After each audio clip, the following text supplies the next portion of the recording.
Good evening students, welcome to study with Preksha. आज हम आपके लिए लाए हैं कक्षा 6 सामाजिक विज्ञान कार्य पुस्तिका अध्याय 7 विदेशियों के आक्रमण एवं उनका भारतीय संस्कृति में समावेश।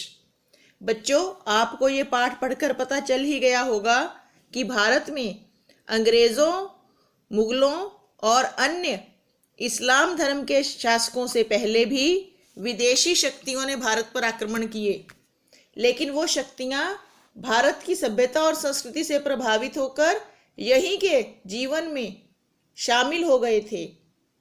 उन्हीं में से कुछ एक के बारे में हम इस वर्कशीट में पढ़ेंगे। क्रियाकलाप 1 देखिए।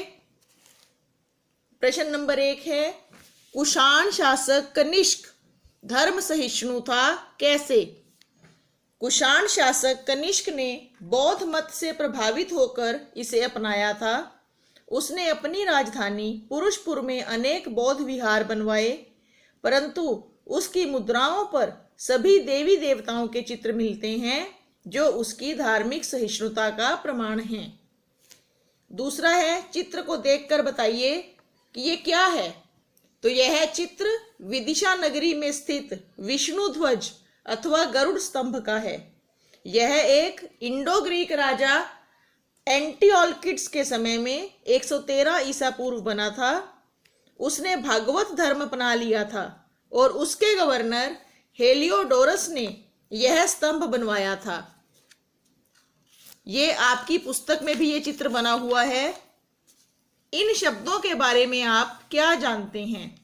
त्रिपिटक बौद्ध धर्म के 3 प्रमुख ग्रंथों को सामूहिक तौर पर त्रिपिटक कहा जाता है। हीनयान महात्मा बुद्ध के मूल सिद्धांतों को मानने वाला धर्म बौद्ध धर्म का हीनयान रूप है। महायान नए विचारों को अपनाने एवं मूर्ति पूजा करने वाले बौद्ध महायान मत के अनुयायी हैं। महात्मा बुद्ध के बाद बौद्ध धर्म में भी विभाजन हो गया था। जो महात्मा बुद्ध के विचारों से थोड़ा हटकर चले, उन्होंने अपने पंथ को महायान का नाम दिया था। भारत में शकों के राज्य कौन कौन से थे? तक्षशिला, मथुरा, नासिक और उज्जैन। हिंदू यूनानी शासकों मिनेंडर को बौद्ध धर्म में दीक्षित करने वाला बौद्ध भिक्षु नागसेन था। ये जानकारी कहाँ से मिलती है? एक पुस्तक है जिसका नाम है मिलिंद पन्हो। इसमें मिलिंद शब्द मिनांडर के लिए आया है बच्चों। मिलिंद पन्हो नामक पुस्तक में मिनांडर व बौद्ध भिक्षु नागसेन की वार्तालाप का वर्णन मिलता है।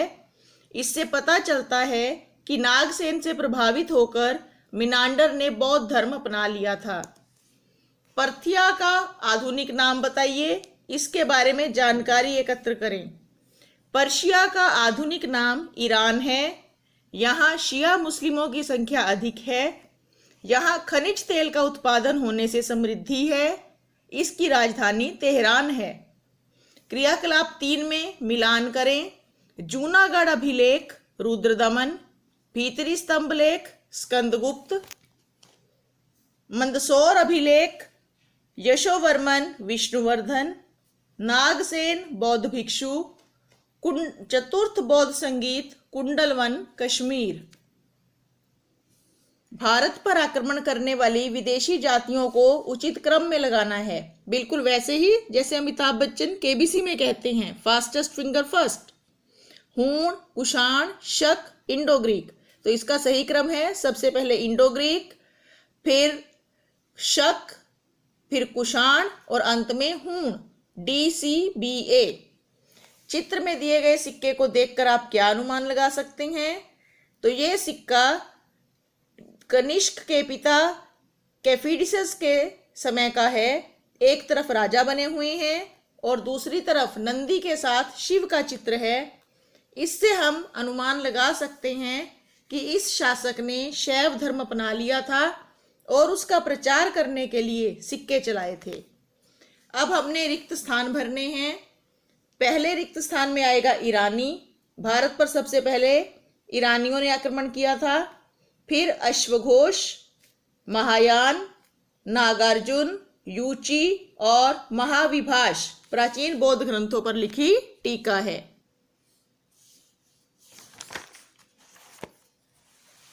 गोंदोफर्नीस कौन था? गोंदोफर्नीस इंडो पार्थियन राजा था।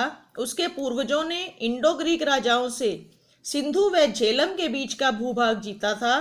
गोंदोफर्नीस ने शकों व कुषाणों से संघर्ष करके अपना राज्य बढ़ा लिया था। मिहिर कुल बौद्ध धर्म का कट्टर शत्रु था। कैसे? वह एक हूण शासक था, बहुत क्रूर था। उसने बौद्ध विहारों, चैत्यों और मठों को नष्ट कर दिया था। भारत आने वाले विदेशी आक्रमणकारी भारतीय संस्कृति का अभिन्न अंग कैसे बन गए?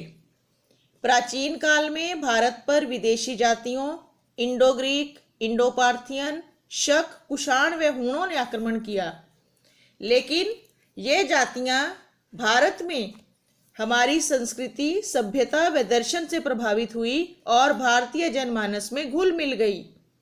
किसी देश पर आक्रमण करना कितना युक्तिसंगत है? अपने विचार लिखिए। किसी देश पर आक्रमण करना सर्वथा अनुचित है। युद्ध से कभी किसी समस्या का हल नहीं होता। विवादों के निपटारे के लिए शांतिपूर्वक बातचीत करना ही सही है। युद्ध में निर्दोष व मासूम मारे जाते हैं। तो ये अध्याय यहाँ पूरा होता है। इसी तरह के और वीडियोस के लिए देखते रहिए स्टडी विद प्रेक्षा 5483। धन्यवाद।